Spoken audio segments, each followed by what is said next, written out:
Brendan Rodgers, then. Bring it on, I say. The writing had been on the wall for Claude Puel since December, unfortunately.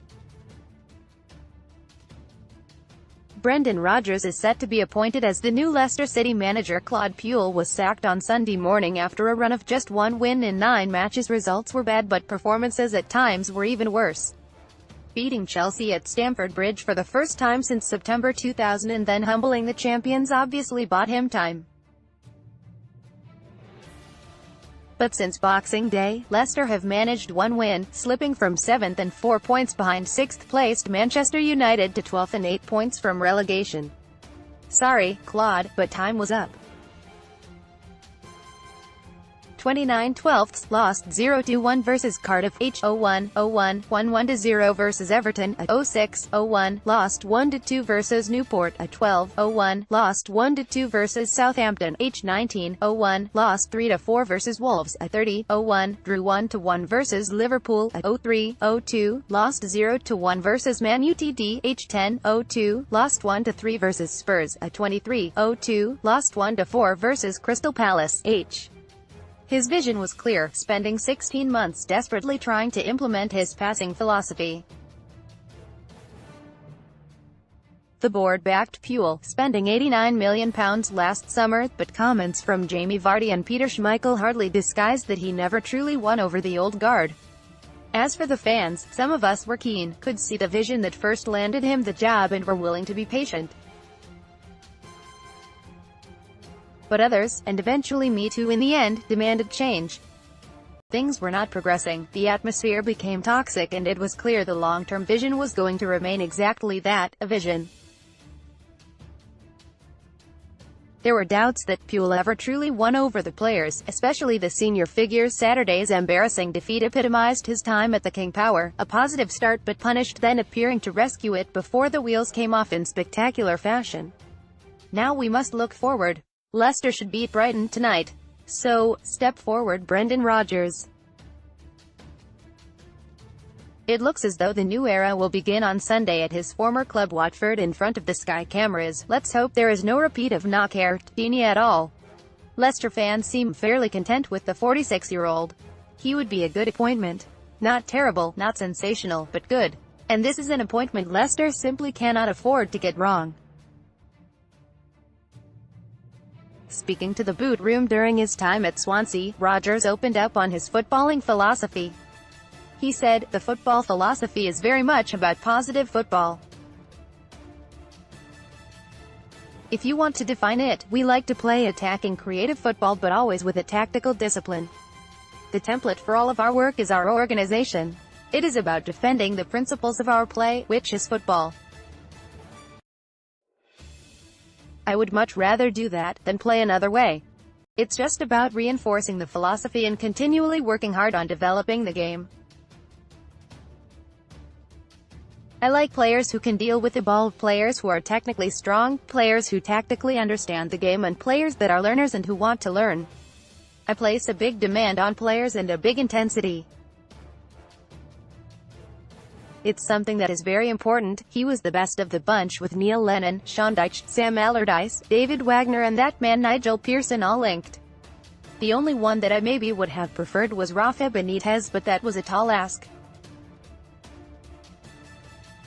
So, what can we expect from Rodgers? Well, Rodgers wins football matches, plain and simple. He did it at Swansea, Liverpool and Celtic. Crucially north of the border, that also meant silverware, on course for the treble until Leicester came calling with their £6 million compensation package. Celtic play good football and you certainly get the impression players want to play for Rodgers, even though the performance level has dropped slightly in the new threat of Steven Gerrard's Rangers across town this season. Before you scream about it being just Scotland, his relentless or unwillingness to let his standards drop is commendable at worst. He's a big enough name with a big enough reputation, you would hope, for the players to buy into what he wants.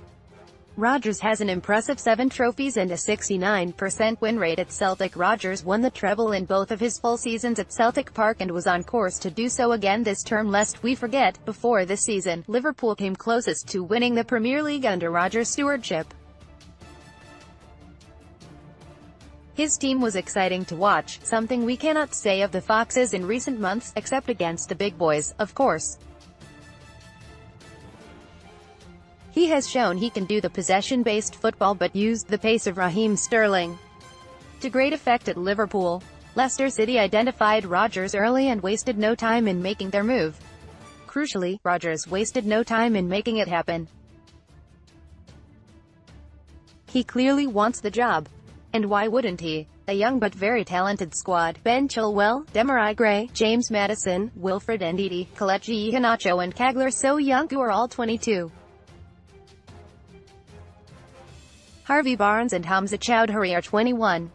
Rodgers came so close to leading Liverpool to their first Premier League title in 2013-14 by Dave Fraser. Inconsistent, it's the only way to describe Brendan Rodgers' time at Liverpool. From the brilliantly bonkers to the agonizingly average, the Northern Irishman never could quite get it right at the Reds. Everyone remembers Rodgers for his 2013-14 campaign, nearly winning the league while scoring more than 100 Prem goals.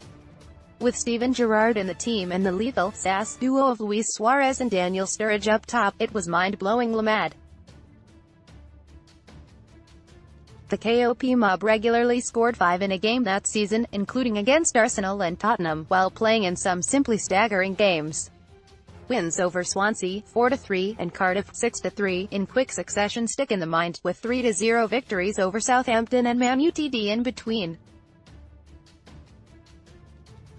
There was even a 5-3 over Stoke around the same time. It was attack-minded. It was gung-ho. Who am I kidding? It was downright reckless. But boy, it was fun. However, don't be fooled into believing Rodgers will bring pure joy on the pitch, and the results with it. After all, 2013-14 aside, Liverpool endured a bang-average run under his tenure. In fact, that season was the only time the Reds finished in the Champions League places under Rodgers. His tactics were often just wrong, while his transfers make for painful viewing. Okay, losing Suarez was always going to be tough to recover from, but how Rodgers chose to reinvest the money was embarrassing. Adam Lallana and Dejan Lovren were solid, if unspectacular, rivals. The rest of the list is devastating for Reds fans. Lazar Markovic, Mario Balotelli, Alberto Moreno, Ricky Lambert and Javier Manquillo were just a few of the names bought that summer. Meanwhile, the club lost icons including Daniel Agger and Pepe Reina alongside Suarez. Even the now sought-after AC Milan attacker Suso was allowed to leave, for £1 million.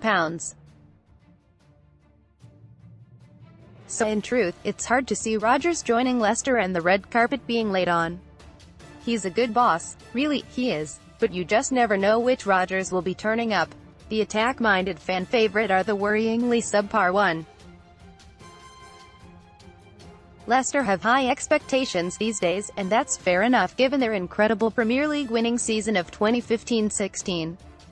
Well, I'm not doubting Rodgers would be a step up from Claude Puel. Is he really good enough for the fearless Foxes? They're hungry and I believe would thrive under Rodgers. City are not in immediate danger. This is no emergency. It is not a club in crisis or at genuine risk of relegation. That helps. The timing is interesting. Why not give Puel until the end of the season? Why not just get in an interim for the final 11 games, then recruit permanently in the summer?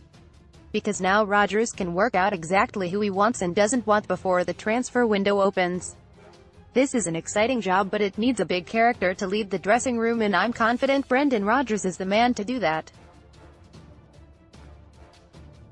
So here's to the new chapter and whatever that may bring with it. Good luck, Brendan. This is a young, exciting Leicester team with Ben Chilwell and James Maddison.